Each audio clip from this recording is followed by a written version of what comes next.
Once again, it's a privilege to be welcomed to your homes. Today we are reading from John chapter 12, verse 1 to 8.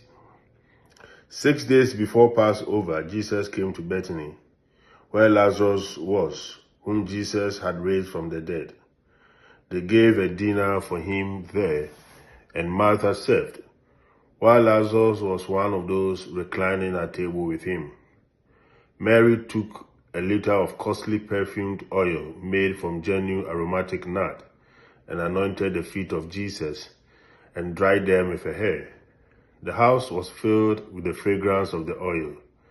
Then Judas the Iscariot, one of his disciples and the one who would betray him, said, "Why was this oil not sold for 300 days' wages and given to the poor?" He said this not because he cared about the poor, but because he was a thief and had the money bag and used to steal the contributions. So Jesus said, "Leave her alone. Let her keep this for the day of my burial. You always have the poor with you, but you do not always have me."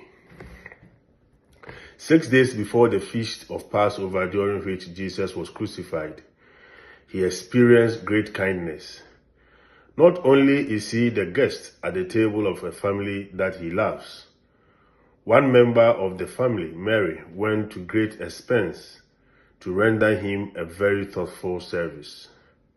She anointed his feet with very expensive perfume and dried them with her hair. A little later in the same gospel, Jesus washes the feet of his disciples. Mary, the sister of Lazarus, anticipates that servant gesture of Jesus.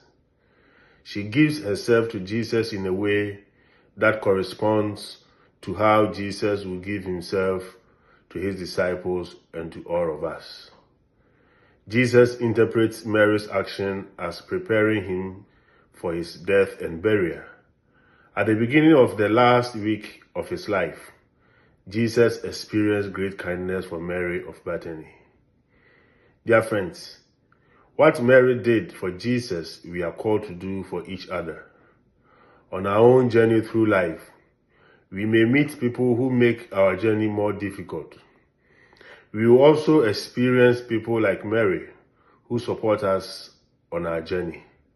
And hopefully, we can be for others what Mary was for Jesus, a kindly and generous presence in an often hostile world. Shalom. Peace.